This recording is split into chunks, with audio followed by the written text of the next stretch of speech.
Hey, Chuck Browning. We're here at this custom custom vinyl pool. We call them a hybrid pool, as they're a nice blend of concrete, steel, and vinyl.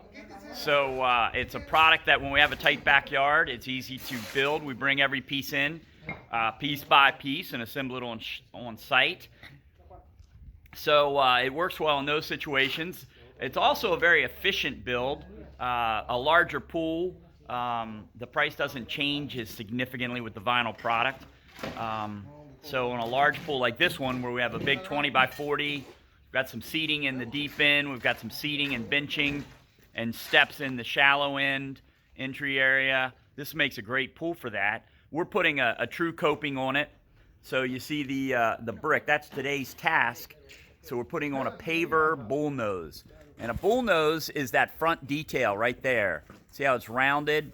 That gives us a nice hand grip. We like to overhang our stone a couple of inches and make a nice safety grip for kids in the pool. And then as you see the guys set this, we'll put our mortar down and then we'll pour on a syrup of pure cement that makes like a glue. You're seeing Jose do that now. Really holds it down. And then the other team is over here, and they're grouting it. With pavers, it's a concrete product, somewhat porous. So you literally you grout each individual brick individually, which is different than, say, like a tile brick, where we smear it on and work it into the joints. So a little bit more time consuming, but a pretty look.